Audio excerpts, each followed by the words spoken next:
بسم اللہ الرحمن الرحیم۔ حجۃ الوداع سے فارغ ہو کر جب رسول اللہ صلی اللہ تعالیٰ علیہ وسلم مدینہ منورہ تشریف لائے تو آپ بخار میں مبتلا ہو گئے۔ آپ کی بیماری کی خبر جزیرہ عرب میں چاروں طرف جنگل کی آگ کی طرح پھیل گئی۔ یمن میں اسود انسی، یمامہ میں مسلمہ کجاب اور بلاد بنو اسد میں تلیہ اسدی مرتد ہو گئے۔ ان تینوں نے نبوت کا دعویٰ کرتے ہوئے یہ اعلان کیا کہ ہمیں اپنی اپنی قوم کی طرف اس طرح نبی بنا کر بھیجا گیا ہے جس طرح محمد بن عبداللہ صلی اللہ علیہ وسلم کو قریش کی طرف نبی بنا کر بھیجا گیا ہے۔ اسود انسی سخت دل، طاقت اور دیو ہیکل سرپسند نجومی اور جادوگر تھا۔ اس کے ساتھ ساتھ وہ ایسا فصیح اور بیان مقرر تھا کہ سننے والے انگشت بدندا رہ جاتے۔ اپنی سوبدہ بازی سے لوگوں کو ورطہ حیرت میں ڈالنا اس کے بائیں ہاتھ کا کام تھا۔ مال دولت، چاہ و حسم اور قدر و منزلت کا حصول اس کی کمزوری بن چکا تھا۔ جب بھی گھر سے باہر نکلتا اپنے چہرے پر خود چڑھا لیتا تھا تاکہ لوگ اسے دیکھ کر ہیبت زدہ ہو جائیں۔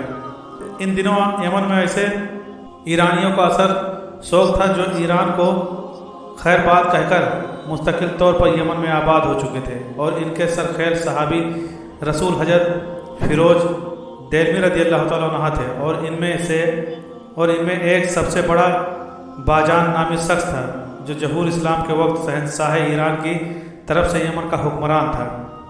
جب اس کے سامنے رسول اقدس صلی اللہ علیہ وسلم کی صداقت واضح ہو گئی تو اس نے شاہ ایران کی اطاعت کا پھندا اپنے گلے سے اتار پھینکا اور اپنی قوم سمیت دائرہ اسلام میں داخل ہو گیا۔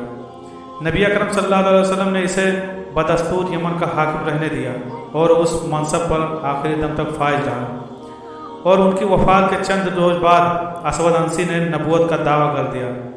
سب سے پہلے اسود انسی کی نبوت کو اس کی قوم بنو مجہج نے تسلیم کیا۔ اس نے اپنی قوم کی مدد سے سنیا پر حملہ کر دیا اور اس کے حکمران سحر بن باجان کو قتل کر کے اس کی بیوی آجات سے شادی رچا لی۔ پھر یہ سنا سے دوسرے گروہ و نوا کے علاقوں پر حملہ آور ہوا۔ اس کی قیادت میں بڑی تیزی سے علاقے فتح ہونے لگے، یہاں تک کہ حجر موت سے طائف تک اور بحرین سے عدن تک کا علاقہ اس کے زیر حکومت آ گیا۔ جب اسود انسی لوگوں کو دھوکہ دینے اور اپنی وسیع تر قیادت کی طرف مائل کرنے میں کامیاب ہو گیا تو اس نے اپنے پیروکاروں کو بتایا کہ اس کے پاس وحی لے کر ایک فرشتہ آتا ہے جو غیب کی خبریں اسے بتاتا ہے۔ اسود انسی اس سوبدہ بازی کو اپنے ان جاسوسوں کے ذریعے چلاتا جو ہر جگہ میں پھیلے ہوئے تھے تاکہ وہ لوگوں کی خبروں کے متعلق واقفیت حاصل کریں۔ ان کے راج ہائے دور و مشکلات و مصائب اور دلی تمناؤں سے آگاہی حاصل کرنے راج دارانہ طور پر اسے بتائیں۔ اس طرح جب بھی کوئی اس کے روبرو آتا تو یہ دیکھتے ہی فوراً پکار اٹھتا، تجھے فلاں ضرورت میرے پاس لے کے آئی ہے، تم اس وقت فلاں مصیبت و مصائب میں مبتلا ہو۔ اپنے پیروکاروں کو ایسے ترتیب دکھلاتا کہ ان کی عقلیں دنگ رہ جاتی، یہاں تک کہ کاروبار حکومت چلانے میں اس کے پاؤں جم گئے، اور اس کی دعوت آفاق عالم میں اس طرح پھیلی جیسے خشک جنگل میں آگ پھیل جاتی ہے۔ جب نبی اکرم صلی اللہ علیہ وسلم کو اسود انسی کے مرتد ہونے اور یمن پر حملہ آور ہو کر اسے اپنے قبضے میں لینے کی خبر ملی تو آپ صلی اللہ تعالیٰ علیہ وسلم نے 10 صحابہ کرام رضی اللہ تعالیٰ عنہ کو یمن میں آباد صحابہ کرام کی طرف یہ پیغام دے کر بھیجا کہ اسود انسی کے پیدا کردہ فتنے کا جس طرح بھی ہو سکے قلعہ کما کر دیا جائے۔ جس صحابی رسول کے پاس آپ کا پیغام پہنچتا وہ فوراً آپ کی دعوت پر لبیک کہتے ہوئے آپ کے حکم کو نافذ کرنے کے لیے کمر بستہ ہو جاتا۔ آپ کی دعوت پر لبیک کہنے والوں میں سب سے سبقت لے جانے والے ہماری اس داستان کے ہیرو حضرت فیروز دہلوی رضی اللہ تعالیٰ عنہ ہیں۔ ہم یہ دلیر بداستان انہی کی زبانی آپ کو سناتے ہیں۔ حضرت فیروز دہلوی رضی اللہ تعالیٰ عنہ فرماتے ہیں، مجھے اور میرے ساتھیوں کو دین الہی کے برحق ہونے اور دشمن خدا اسود انسی کی جھوٹا ہونے کے بارے میں